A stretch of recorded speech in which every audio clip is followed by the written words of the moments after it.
ರಾಜ್ಯದಲ್ಲಿ ಮತ್ತೆ ದಲಿತ ಸಿಎಂ ಕೂಗು ವಿಚಾರ ಮುನ್ನೆಲೆಗೆ ಬಂದಿರುವಂತಹ ವಿಚಾರಕ್ಕೆ ಸಂಬಂಧಪಟ್ಟಂತೆ ಬೆಂಗಳೂರಲ್ಲಿ ಗೃಹ ಸಚಿವ ಡಾಕ್ಟರ್ ಜಿ ಪರಮೇಶ್ವರ್ ಪ್ರತಿಕ್ರಿಯೆ ನೀಡಿದ್ದಾರೆ. ಹೈಕಮಾಂಡ್ ಏನ್ ತೀರ್ಮಾನ ಮಾಡುತ್ತೋ ಅದಕ್ಕೆ ನಾವು ಬದ್ಧ. ಮಲ್ಲಿಕಾರ್ಜುನ್ ಖರ್ಗೆ ಸಿಎಂ ಆದ್ರೆ ನಮ್ಗೆ ಓಕೆ, ನಮ್ಗೇನು ಪ್ರಾಬ್ಲಮ್ ಇಲ್ಲ. ಖರ್ಗೆ ಹಿರಿಯರು, ಅವರು ಸಮಕಾಲೀನ ಎಲ್ಲ ಏನಿದ್ದಾರೆ ಅವರು ಸಿಎಂ ಆಗಿದ್ದಾರೆ. ಬಟ್ ಆದರೆ ವೀರಪ್ಪ ಮೊಯ್ಲಿ, ಗುಂಡೂರಾವ್ ಇವರೆಲ್ಲರೂ ಕೂಡ ಸಿಎಂ ಆಗಿದ್ರು. ಅದೇ ರೀತಿ ಅವರು ಆದರೂ ಕೂಡ ನಮಗೇನು ಪ್ರಾಬ್ಲಮ್ ಇಲ್ಲ.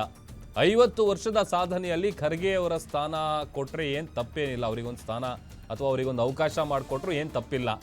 ಅವರು ಸಿಎಂ ಆದರೆ ನನಗೆ ಭಾಳ ಸಂತೋಷ ಆಗುತ್ತೆ ಅಂತ ಪರಮೇಶ್ವರ್ ಅವರು ಈ ದಲಿತ ಸಿಎಂ ಕೂಗು ಏನು ಮುನ್ನೆಲೆಗೆ ಬಂದಿದೆಯಲ್ಲ ಅದಕ್ಕೆ ಸಂಬಂಧಪಟ್ಟಂತೆ ಮಾತನಾಡಿದಂಥ ಸಂದರ್ಭದಲ್ಲಿ ಹೇಳಿದ್ದಾರೆ.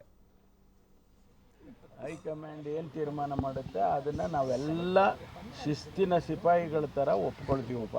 ಇದ್ರ ಮೇಲೆ ನಾವು ಇನ್ನೇನು ಹೇಳತ್ತೀವಿ. ಒಂದು ಸತಿ ಕೇಳಿದ್ರು ಅಷ್ಟೇ, 100 ಸಾರಿ ಕೇಳಿದ್ರು ಅಷ್ಟೇ. ಸರ್, ನಿನ್ನೆ ಮಲ್ಲಿಕಾರ್ಜುನ ಖರ್ಗೆ ಅವ್ರು ಏನಾದರೂ ಸಿಎಂ ಆದರೆ ನಾವು ಒಪ್ಕೊಳ್ತೀವಿ, ಸಿಎಂ ಆದರೆ ಒಪ್ಕೊಳ್ತೀವಿ ಅಂತ ಹೇಳಿದ್ರಿ. ಅದೇನಾದರೂ ಮುನ್ಸೂಚನೆ ಕೊಟ್ಟಿದ್ದ ನೀವು ಅಥವಾ ಸುಳಿವು ಕೊಟ್ಟಿದ್ದ, ಹೇಗೆ?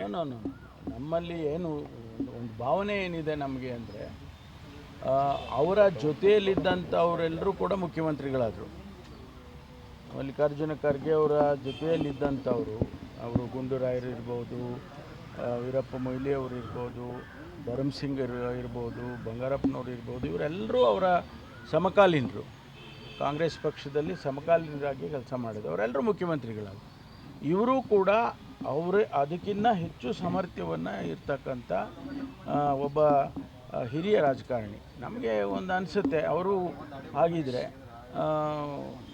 ಅವರ ಏನು 50 ವರ್ಷದ ಸೇವೆಗೆ ಒಂದು ಅಂತ್ಯ, ಒಂದು ಅರ್ಥ ಬರುತ್ತೆ ಅಂತೇಳಿ ನಾವು ಅಂದ್ಕೊಳ್ತೀವಿ. ಅದಕ್ಕಾಗಿ ನಾನು ಹೇಳಿದ್ದು